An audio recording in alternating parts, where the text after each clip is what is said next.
much, Jerry. Good afternoon, everybody. Hello. The title of my presentation in the book that I published is called Hire Like You Just Beat Cancer. And I have two goals for this presentation for you today. Okay, they're written in big block letters up there. I want you to smile, and I want you to thrive. If you hire the right people in your organization, not only will you enjoy coming to work and you'll like the people that you work with, but your business has a chance to be great. Okay, so that's our two goals for today. Smile and thrive. Let me give a little bit of background information first. So first, I published a book I mentioned, Hire Like You Just Beat Cancer, and I published it because it was the 10-year anniversary of me surviving colon cancer, and I wanted to do something, and I learned some lessons from it as well. One thing I learned about when you publish a book, you can't just publish a book. You often have to give shameless book plugs. So this will be the only shameless book plug of this entire presentation today. So the book is available at barnesandnoble.com. It's also available at amazon.com as well. But for ASCII members today and tomorrow here at ASCII Chicago, instead of paying $17.95 for the book plus shipping, I have some books here and you get a discount, only $13. You'll save $10 off the regular price of the book if you would want to purchase a copy of Hire Like You Just Beat Cancer. So let me talk first about the Hire Like You Just Beat Cancer system. So Business Solutions Magazine is owned by Jameson Publishing. And Jameson Publishing is proud because of our hiring system that we have been named 3 times among the top publishing magazine companies in the entire United States. We're the only organization in the United States that was in the top 7 for 3 consecutive years. So that's going up against all the big newsstand publishers. Every single publisher that you see, we were the only ones who were able to rank there. And it's because of this system for hiring the right people and getting the right fit for your culture and for your organization. Another result of this system is long tenure in our organization. I'll just give you an example. Business Solutions is one of 4 magazines and websites we publish. Let me give you the tenure of our team. Dan, Lucas, and Joe have all been with the team for 15 years each. Tim, our publisher, has been with us for 14 years. John is a sales rep. He's been with us for 11 years. Mike is our chief editor. He's been with us for 9 years. Ed, our sales manager, has been with us for 8 years. So you might think, oh great, maybe 8 years ago or 10 years ago you knew about hiring people, but how does that apply today? So we've also taken advantage with some growth opportunities in our web division and our events division. We went out and hired some new people. Bernadette has been with us for 2 years, and then we've hired 2 millennials, Miles and Abby, and they're really running our websites and our events. I'm not exactly sure, because I'm not a millennial, exactly what goes on with all that website stuff, but they've been able to figure those things out and really advance us forward. The other thing with this system, and that's the key to it, it's a system. It's not just some gut feel or just some luck or random or you bump into good people. It's a system. We really thrill our clients. We just hosted a conference 2 weeks ago in Las Vegas, and I had a customer come out of their way. They knew that I was the president of the company, and they said, I've got to tell you, you have an amazing team. Every single person I deal with in your organization, they are absolutely amazing. And before I could interrupt her and try to take full credit for the whole thing, right, isn't that what leaders do? Accept all credit, deflect all blame? Is that how that goes? Or maybe, no, do I have that backwards? All right, so I said, before I could respond, somebody else jumped in and said, I have to agree with you. I was with a different company. I worked with the other half of your team as opposed to who I'm working with now. Every single person is amazing, whether it's the person who answers the phone, it's a person in the production department, it's an editor, sales, publisher, everything like that. So if you'd like to have an amazing team to work with as well, the Hire Like You Just Beat Cancer system won't turn you around overnight, but it'll put you on the path to having a team, again, that you really enjoy and the opportunity to smile and thrive.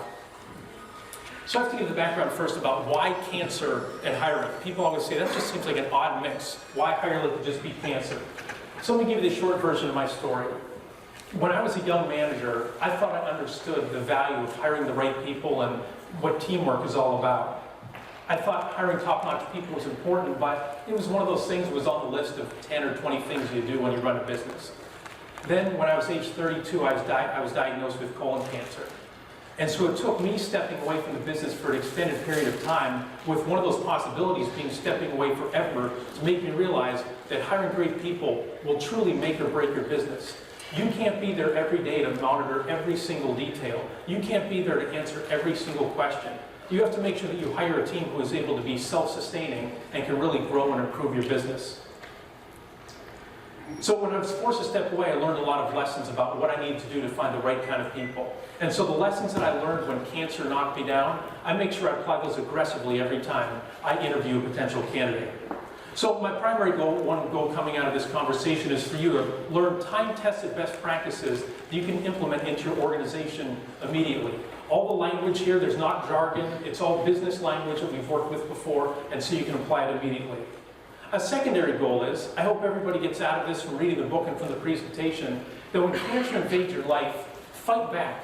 So it's been very gratifying for me as I've published this book. Some people I've bumped into have had cancer, and they've read it and they've said it's wanted me to fight a little bit more. They have a sister who has cancer. I'm guessing everybody in here has been touched by cancer in some way, whether it's yourself or whether it's somebody you love. But cancer is going to invade all of our lives. And so again, it's up for you to fight back. And fight back, what exactly does that mean? Get angry, pound your fist? One thing is to make sure you get the absolute best care possible. So one thing I did was I made sure that I got the best doctors I could, and I went to the Cleveland Clinic and was able to get in there. A lot of the questions that I apply here, I asked the doctors. They weren't very happy about it. I had some people tell me, do you know you're going to offend a doctor by asking them these questions? And I said to myself, let me look at my list. I have cancer. Offending doctors doesn't exactly make my top 10 at this point, okay? So I interviewed several doctors and ended up with somebody who was very competent at the Cleveland Clinic. And here I am today, proud that I'm healthy 13 years after that. And I can give this presentation. As Bill Maher once said, it's not heroic to save your own butt. It's the doctors and the nurses and everybody who are heroic. So if they were here today, I'd want to give them a round of applause. So I had mentioned earlier about smile and thrive, and so I try to apply that to everything that I do in business, in work, outside of work. And so when I was dealing with cancer, that really tested my smile and thrive philosophy to smile through everything. So I had this one story, and I'll share it with you. When I checked in, they scheduled for the surgery, so they tell you everything that's going to go on. And so I didn't know anything about the medical profession, and so the nurses said to me, here's what's going to happen. During the surgery, you're going to have 2 tubes up your nose for your oxygen. You have a tube down your throat to regulate your breathing. You're going to have an IV as well, and you're going to have a blood pressure cuff, and you're going to have monitors all over you. And she said, oh, and lastly, you're going to have a catheter tube as well. And so I said to her, a catheter tube? You got tubes all over the place. Where do you stick that one?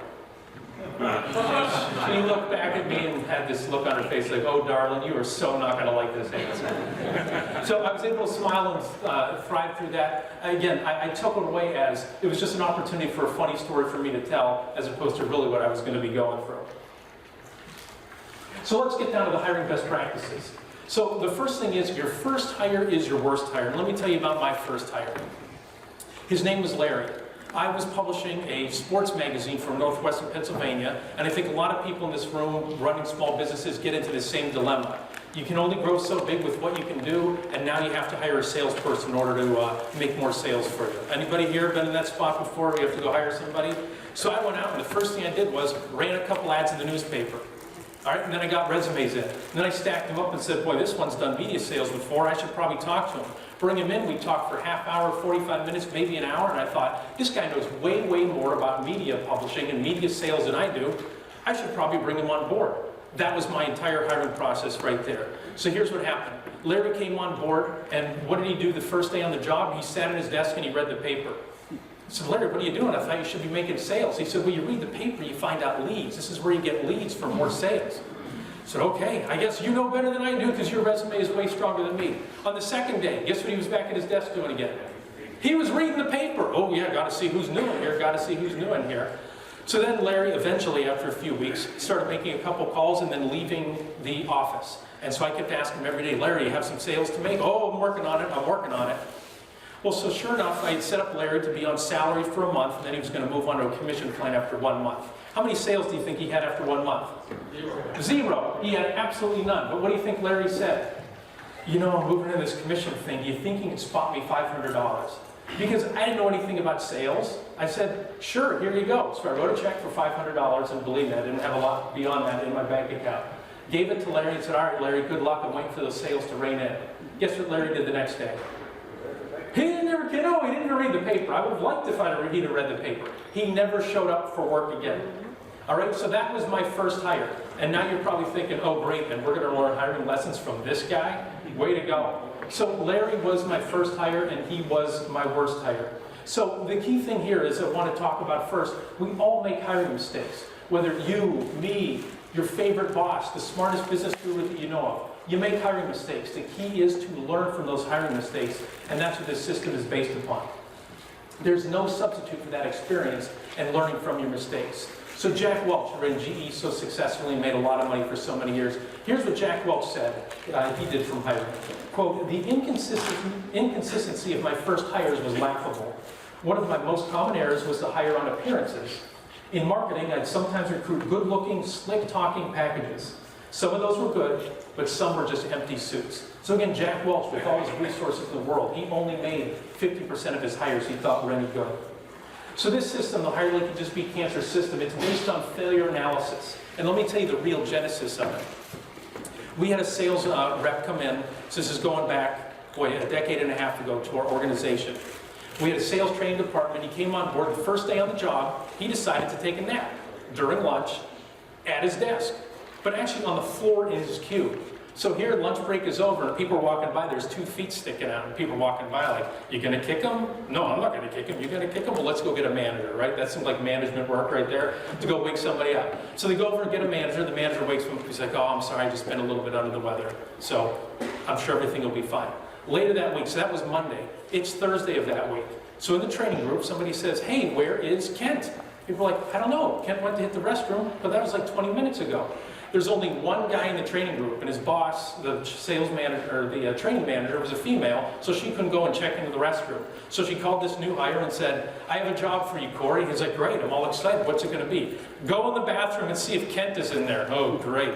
So how awkward is that? You go in the bathroom, you have to look, you see 2 feet there in the stall. Right? You walk over and like, "Oh my gosh, hello, Kent, you in here?" He's not responding. Then you got to do the thing where you peek in through the Slack. He peeks in. What do you think Kent is doing in there? He's sleeping. He's sound asleep. So Kent said he had another, rough week and another tough thing to deal with. So what we did was we went back and said, so Kent didn't last very long. I guess you could figure out the punchline of that story. We're not a mattress company. We're a publishing company. Kent would have been a good tester. But so Kent didn't last very long, but we went back through and didn't just say, dumb luck, what are you going to do? We really thoroughly examined our hiring processes. We talked to every single person involved. We went through our entire interview packet. We said, where did we fall down? We sought out other best practices, and we really elevated our hiring best practices. And that's what the Hire Like You Just Beat Cancer method is. So those are some of my worst hires. When we get to the end of the presentation, I'll save my best hire for last. So how do you do this? So what do you look for during the interview? The typical hiring manager error is simply only to look for skills. What I mentioned about Larry, I looked at his resume, I stacked him up with all the other resumes. He had the best experience, so I guess that had to be the person who I would hire. So that's a very common thing. You just get hypnotized by somebody's great skills. But you have to make sure your pre-employment practices have to be structured. And that's a key word. They're structured to determine if the candidate is a fit in these 4 areas.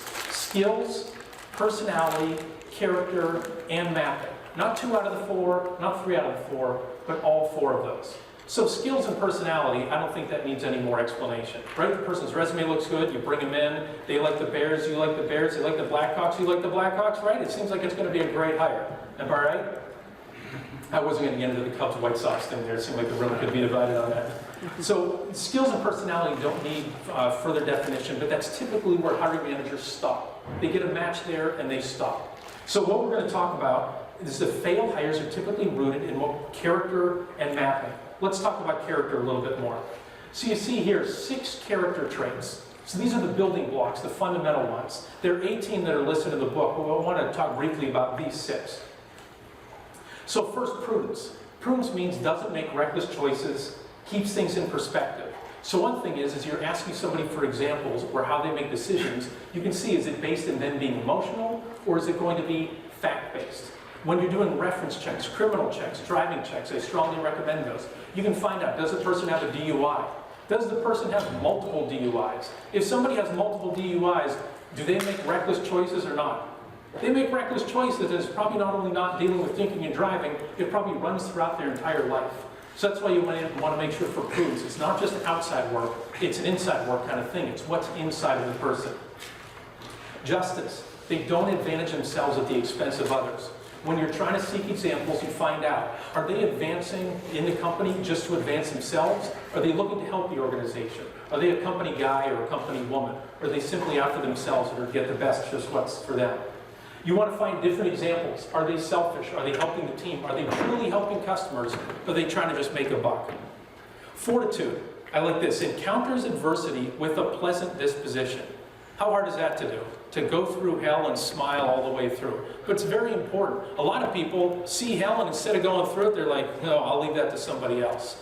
So when you're interviewing somebody, you have to find out examples of, do they have the fortitude to confront a coworker who's out of line? If there's a mistake with a client, do they have the fortitude to address that with the client? Or do they simply let things slide, sweep it under the rug, cross their fingers, and hope that things get better? Do they quit, or do they confront when the going gets tough? So let me pause right here and say, are you thinking of some of your last sales hires or your last tech hires? Did you talk about prudence, justice, and fortitude with them? Did you look for those things? Or did you mostly look for skills? Did you mostly look for personality with those things? Most times, again, people don't talk about these character traits. But that's what we're learning about today. So a few other character traits I want to talk about. Temperance. Exhibits self-discipline and emotional control. So you can find somebody, do they excuse themselves for their weaknesses? You know, you always ask, what are your top strengths? What are your top weaknesses? When somebody has a weakness, do you ask them, how long has that been a weakness for you? If it's 10 years, if it's 5 years, are they just going, hey, what am I going to do? What are you doing to improve upon that weakness? Nothing, that's the way that I am. That's not somebody who has really good temperance. You want somebody who really strives for self-improvement. Also, when you do reference checks, you want to ask what the person does, how they've gotten better, if they've gotten better at all. Too many people are what they are and they haven't improved themselves. You want to have people in your organization who are always striving to do better themselves and always striving to do better for the organization. And that ties right in with ambition.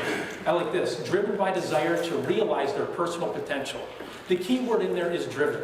I would much rather hire somebody who you have to rein in and slow down rather than somebody you have to come into work every day and kind of kick them in the butt to get moving.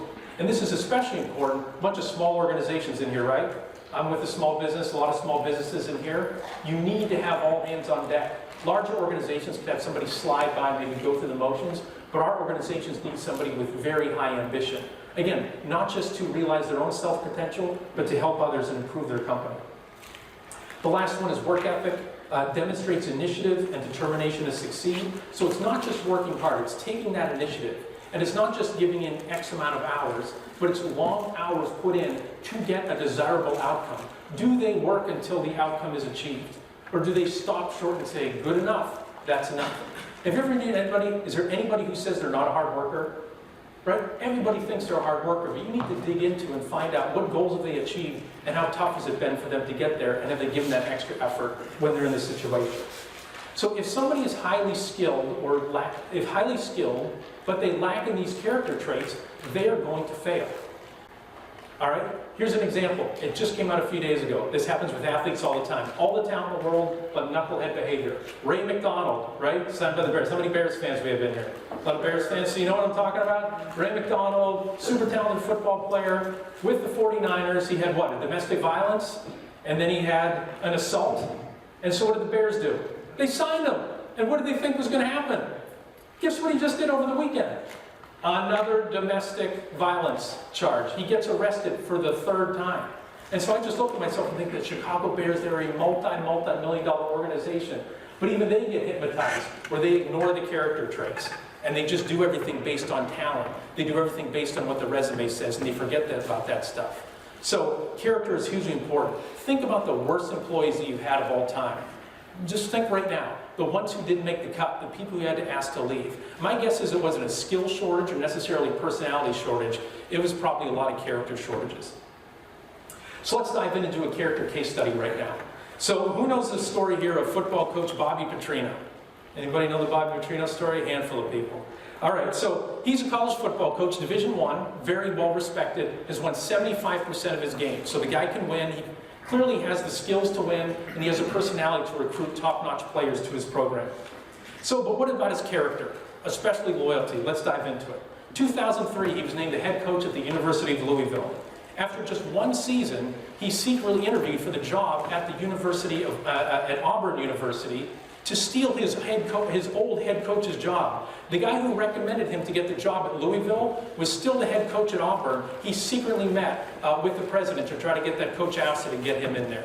So tell me, is that somebody who has good loyalty, right? Is that somebody who has good prudence? Are they really making good decisions? So there he goes, tries to stab his former boss in the back.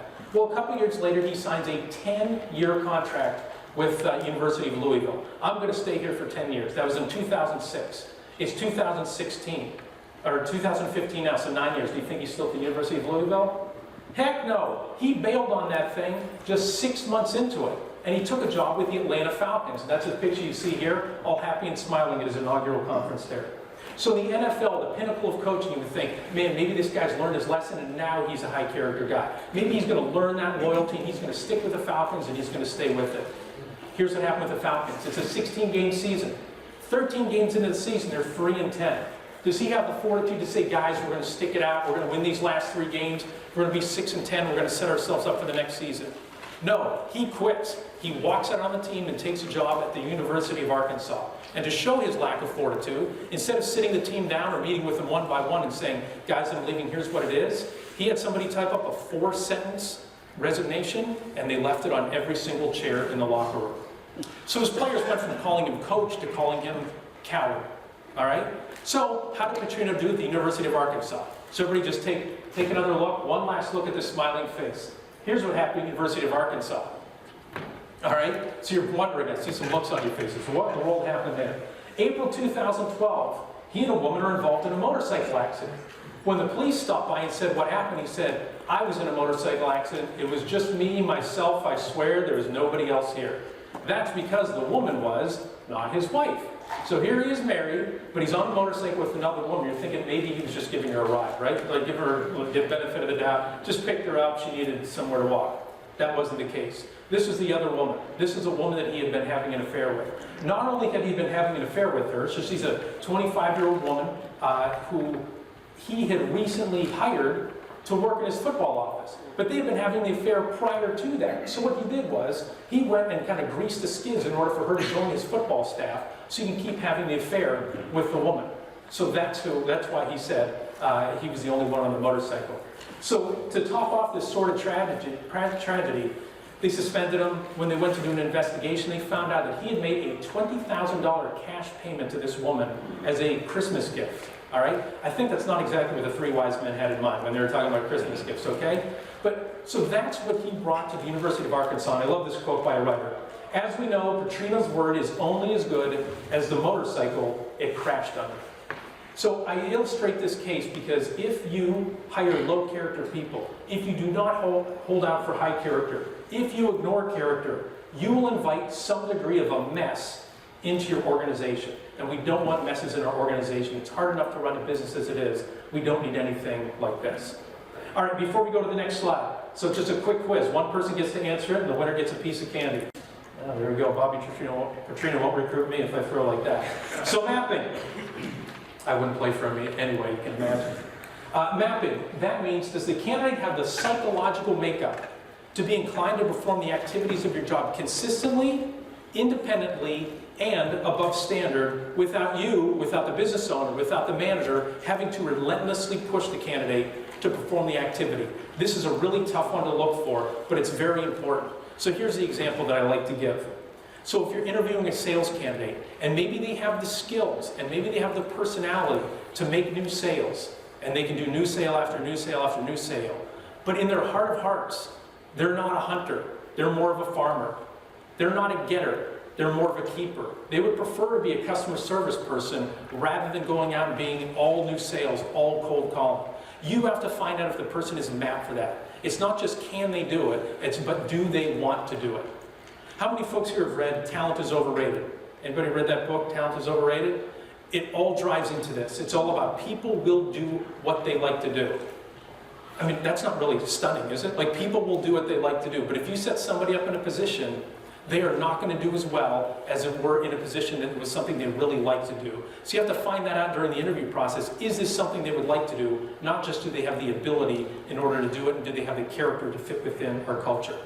Let me tell you about a mistake I made with this one time. So Carla, interviewed her, Great skills. This is for a writing position or a company. She had writing skills. She had eye character. She had good personality. Everybody enjoyed her in the interview process. And then everybody enjoyed working with her as well. Our customers loved her. They absolutely adored her. But her background was education. All her training was education. All her experience was education. She had run into a situation where school just wasn't treating her very well. And she's thinking, I think I need to get out of education. But she really didn't know, and we didn't dive into, was she mapped to be a business writer, which is what Business Solutions magazine does. So about a year on the job, she was doing well. Everybody liked working with her, but her heart really wasn't into it. And so she came and talked to me and said, you know what? I'm not really into business. I'm not really into writing, and I'm not really into sales.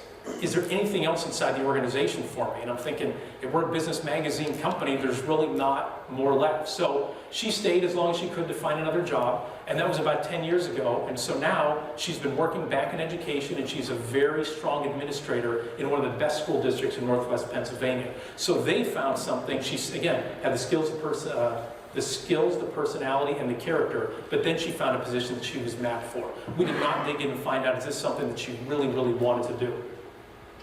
So that was a mistake. Let me tell you about a mapping success. So Lucas, I mentioned him earlier, he's been with our company now 15 years. I would show you Lucas's resume, but I could describe it to you. Lucas graduated from college, played part of a year of minor league basketball before he got hurt. The end. How does that resume strike you? Would that make it to the top of your pile right away? Like, oh my gosh, this is who I have to hire as a salesperson. Absolutely, no doubt about it. Well, we brought Lucas in, and so we talked to him. He was a referral candidate, that's part of it. So make sure your employees refer other candidates and always give a referral an opportunity, even no matter what their resume looks like. So we interviewed Lucas, and so we talked to him, and we find out his family has a history of being in sales. Everybody in their family. Lucas has a history of being a risk taker without being reckless. When he goes to Vegas, he will play a lot of the slots, he'll play a lot of the card games, but he does it on a budget, and he actually sticks to the budget. When he makes investments, he does that on a regular basis too. He has a budget for that, and he tracks everything meticulously. So again, he was a risk taker, but he wasn't reckless. Super high initiative. You saw everything that he got out of his athletic career and his school career was because he took high initiative. He wasn't just, one of those fall out of bed athletes who can just jump out of the gymnasium. He really worked himself to become better. One of the stories I like that he told was, he had a coach he wanted to work on a shooting for him. So he went out and solicited and hired a coach to help him when he was in high school. And one of the drills the coach had him do was, there's a dot on the wall, touch the dot. He touched it. Do it again. He did it again. Okay, do that for a half hour. So for a half hour, he worked on the shooting motion for him. Then he went and did his shooting drills, and the coach said, see that dot? Go do that again. How many people would tolerate doing that? Right? Not many. Most people would stop pressing with this finger and use another finger to tell the coach what they thought of him, right? So what he did was, he kept at it because he wanted to get better. So we saw that that was in him, and we said, okay, is he mapped for sales? Is he mapped for risk-taking? And so he loved people, he had a positive attitude, he enjoys working with people, he enjoys helping other people. He's had a very successful 15-year run with our organization. He's generated, I don't have the official numbers, but somewhere in the neighborhood of $13 million for our organization. And again, this is a guy whose resume came in, and all that he had done was essentially graduated from college, scored a lot of points playing basketball there, and also had a semi-pro basketball career. All right? So again, you have to look, if you have the mapping, that's a great thing. All right, so again, the 4 areas to look for during an interview: skills, personality, character, and mapping. And so I implore you to raise your standards. Candidates need to prove to you during the interview process that they are a fit in all 4 of these. Not just that you suspect, not just that you hope, but they have to prove it to you in all 4 areas. And again, not 1 out of the 4, not 2 out of the 4, not 3 out of the 4. All 4 areas is where they need to be a fit. Hold out for a candidate who fits your target. All right? Companies often run a predetermined number of ads or job postings or social media outlets, or they run something on their website for a certain amount of time. Whatever resumes they get in, they hire. They always say the best candidate, but really they're hiring the least worst candidate of who applied, right? I want you to hold out to hit your predetermined target. Set the target, and until you find somebody who meets that target or exceeds that target, don't hire them. And again, it has to fit in all 4 areas. That story I told you about Larry, did he fit in all 4 categories? No, he fit in the 1. He fit in the skills, and then I thought, I'm done. I'm out of there. So you have to make sure you hold out in all 4 areas in order to do that. Continue recruiting. I know it's going to be a short-term pain, but you want to make sure that you're in this for the long haul. So let's talk about how you do this. So the concept is called behavior-focused interviewing. The 3 most common words a candidate tells you during an interview process is, I'm gonna, right? Have you heard it before? I'm gonna be your best salesperson. You ever interviewed a sales candidate who said, I'm gonna be middle of the pack? No, I'm gonna be your best.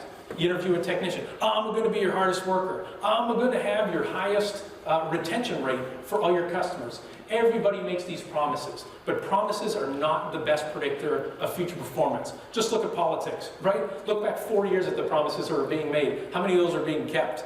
Very few. In fact, the opposite is being done oftentimes of what is promised. So don't listen to somebody's promises. You want to make sure promises are not the best predictor of future behavior. So it's behavior-focused interviewing centers on the belief that past behavior is the best predictor. Not promises, not charm, not close. So during your interviews, you need to seek to uncover a pattern of recurring behaviors. So in general, here's how. The first one is up there. Ask open-ended past tense questions. So an example of that would be, what exactly did you say to him? Also, don't use theoretical questions. A theoretical question would be, how do you typically handle tough customers? Somebody could make up what they heard somebody else do. You need to ask the behavior-based question of, can you give me an example of how you handled your most recent tough customer? That's a meaningful specific. That is based in past behavior. Also, don't ask leading questions. Did you do that to motivate the group? No, you ask the open-ended question, the behavior-based question. Why did you do that? That way you get a wide range of answers to choose from as opposed to leading them. And again, don't provide leading information. We look for candidates who are committed to working here for 10 years or more. We want them to retire from here. So tell me, what are your career plans? Oh, I would really like to retire from this job.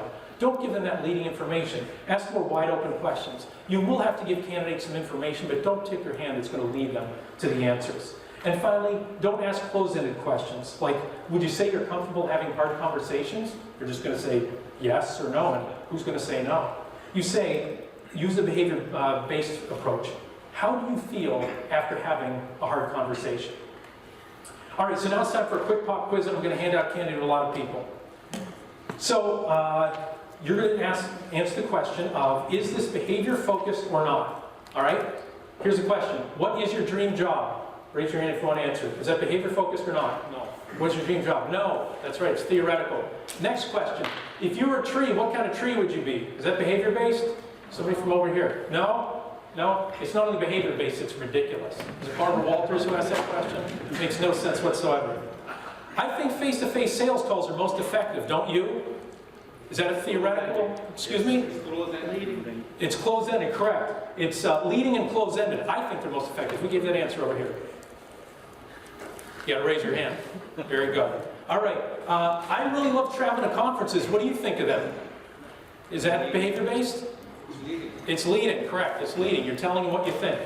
Okay, tell me about a recent split-second decision you made on the job, and then tell me how things turned out. Behavior-based, behavior-focused, or not? Yes. Who said yes? Very good. Yes, behavior-focused. That's a meaningful specific.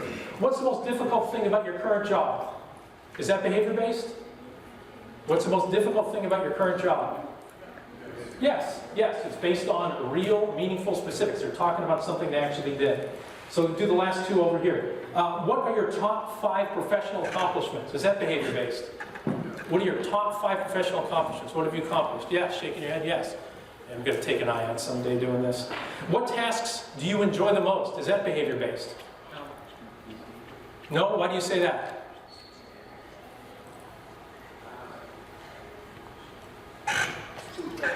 It is a little bit vague, and that's why you might have to drill down in it, but it talks about something that they've done in the past. It's not what tasks would you enjoy doing. Like, what is your dream job? That's not necessarily, that is definitely not a behavior-based question.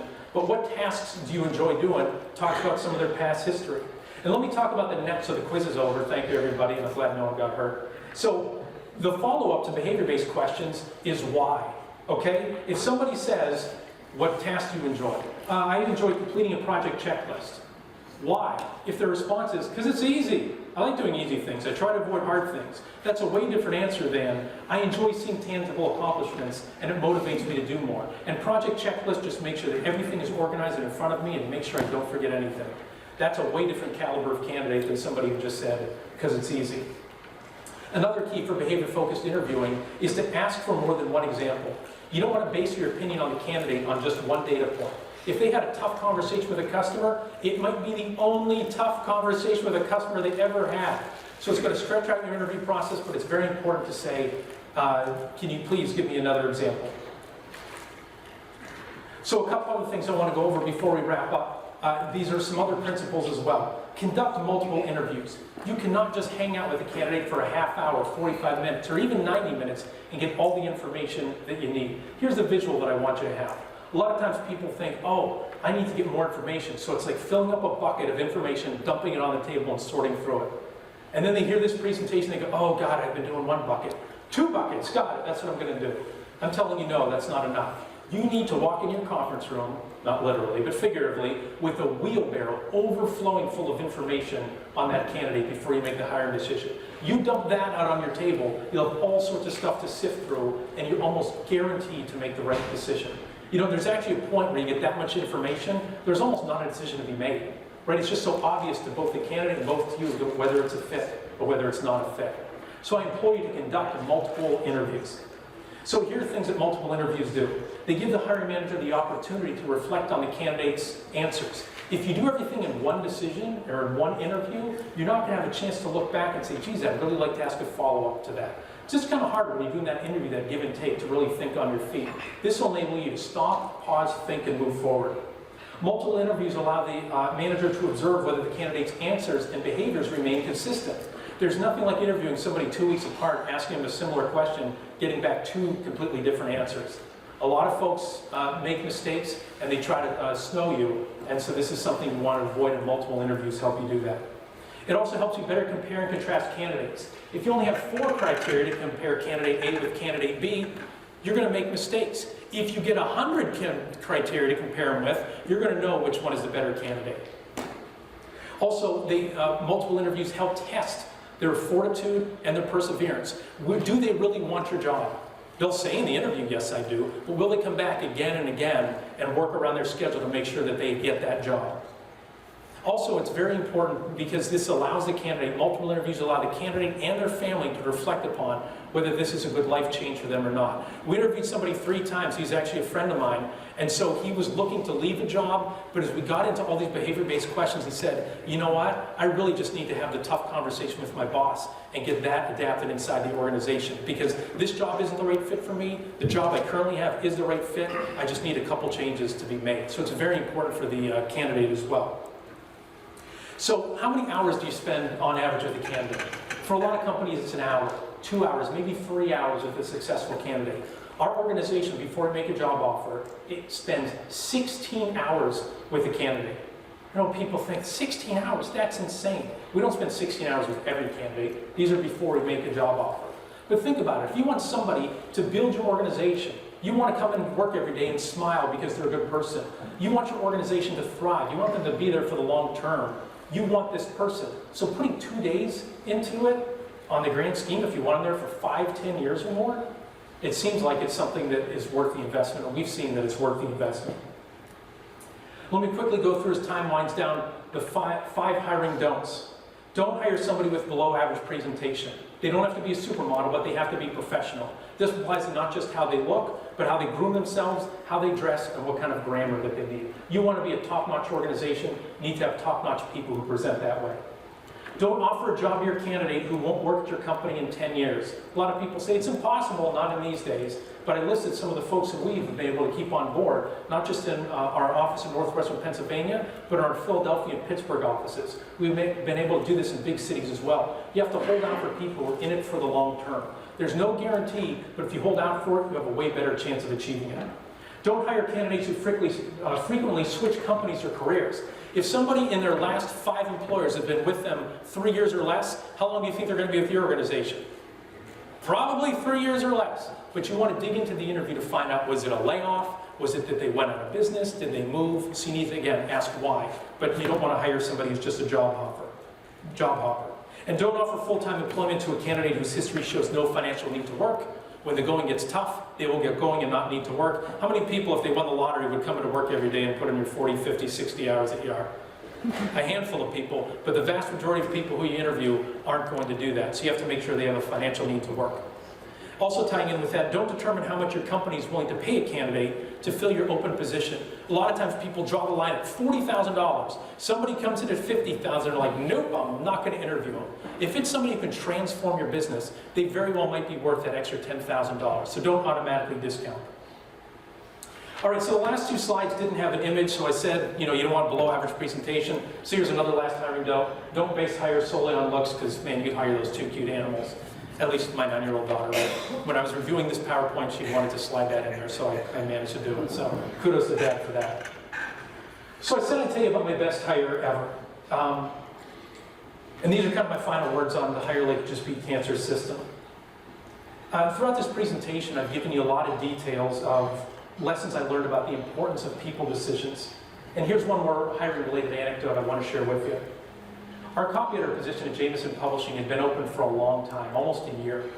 And we were actually to the point where we thought, maybe we have to reorganize the department because we can't find somebody who fits the skills, personality, character, and mapping that we want in our organization. I remember leaving in a conversation with the owner, and we said, that's kind of the next step. If this goes on for another 1 or 2 months, we might have to do some sort of reorganization. We were fortunate that a woman named Barbara interviewed for the position. She was moving back to Northwest Pennsylvania after working in Washington, D.C. for a few years for the U.S. Patent and Trademark Office. She was personable, and she was also, for a copy editor position, willing to lock herself in a room and do all sorts of research and editing. And then she could give good criticism to the writers and teach them and help them become better. So after she joined our team, she quickly upgraded our editorial best practices, and then she also, because she had expanded skills, she was able to help the owners with a due diligence on a major acquisition that we had. So by coincidence, Barbara's mother was a lead nurse at a gastrointestinal facility in Northwest Pennsylvania. And so when I started having my GI issues, I went to her and said, geez, your mom's kind of an expert, can you point me in the right direction? So she and her mom actually connected me with some of the best care. That's how they connected me with the Cleveland Clinic and hooked me up with the best doctors. And I had all the right tests to make sure that I was able to diagnose my cancer and treat it effectively. It was actually Barb's mom who performed my colonoscopy, and she's the one who called up and delivered the message to me that the mass in my colon was cancerous. So outside of work, Barbara and I got to know each other a little bit better. She certainly picked up a lot of the work when I was out of the office. And also she woke me up at my desk sometimes when the meds got the best of me. So we got together outside of work as well, and eventually we fell in love. We ended up building a house, and we got married, built a house, and we now have a 9-year-old daughter. And so to me, it just really is the importance of hiring decisions and making sure you're connected with the right people. So when people ask me, who's my best hire, it's definitely Barbara. And when people ask my wife, hey, how did you guys first meet? What was your first date? I say, well, I guess it was our first interview way back when. And so Barbara is definitely the best hire that I ever made. Just a couple other notes before we wrap up here. Business Solutions and ASCII have had a great relationship, especially the last few years. It's really accelerated it. I encourage you to visit the ASCII Resource Center. You see the URL up there, bsminfo.com/go/inside ASCII, or you can just search Inside ASCII on the site and you'll be able to get to that site. This is filled with all sorts of content, a lot of it generated by ASCII members, and it's all about how managed services providers and solution providers can better their organization. One other special thing for ASCII members who are attending this conference, we have a Channel Transitions Conference that's coming up September 24th in the Doubletree in Chicago at Downers Grove. And so if you would like to attend that conference, all you need to do, I'll be over at the Business Solutions table, just drop off your business card and we can sign you up for that and you'll be able to get in for free, courtesy of the ASCII group. What we do is we have successful MSPs that are on stage and they're sharing their secrets of how they run their managed services provider practice most effectively. Also, if you'd like a copy of the book, as I mentioned earlier, I'm here today and tomorrow, and instead of paying around $25 like you would buying it online, here you can pay only $13. I accept cash or credit card if you'd like a copy of the book, Hire Like You Just Beat Cancer. So I'll be at this table or the Business Solutions magazine booth on the show floor. So my final words to wrap things up. I want to say thank you. Again, somebody applauded earlier because of fighting to beat cancer. The thank you is to you folks for listening to this conversation is to the folks at ASCII, for Jerry, for Jean, for Lisa, for Mackenzie, that whole group, for helping set up this presentation. I'm happy to spread the gospel as to how you can build up your team and to fight back against cancer. I'm also very thankful Dr. Scott Strong at the Cleveland Clinic. He's the one who performed my surgery. I'm eternally grateful for him. Jan Rothman, and he's my oncologist, and the nurses at the Erie Regional Cancer Center couldn't have been better, and everyone who helped make this presentation possible today. If it wasn't for all those people I mentioned, I wouldn't be here today for that. My final thought. I played college basketball for Bob Duquette. He was at Marquette for a few years, and then he ended up at the Division II school, Gannon University, where I played. And he would say on a regular basis, don't be ordinary. Don't give an ordinary effort. And that's my message to you under that umbrella of Smile and Thrive. Don't be ordinary. Do something great. Hold out and hire great people, and you and your organization will smile and thrive. Thank you very much for your time today. I look forward to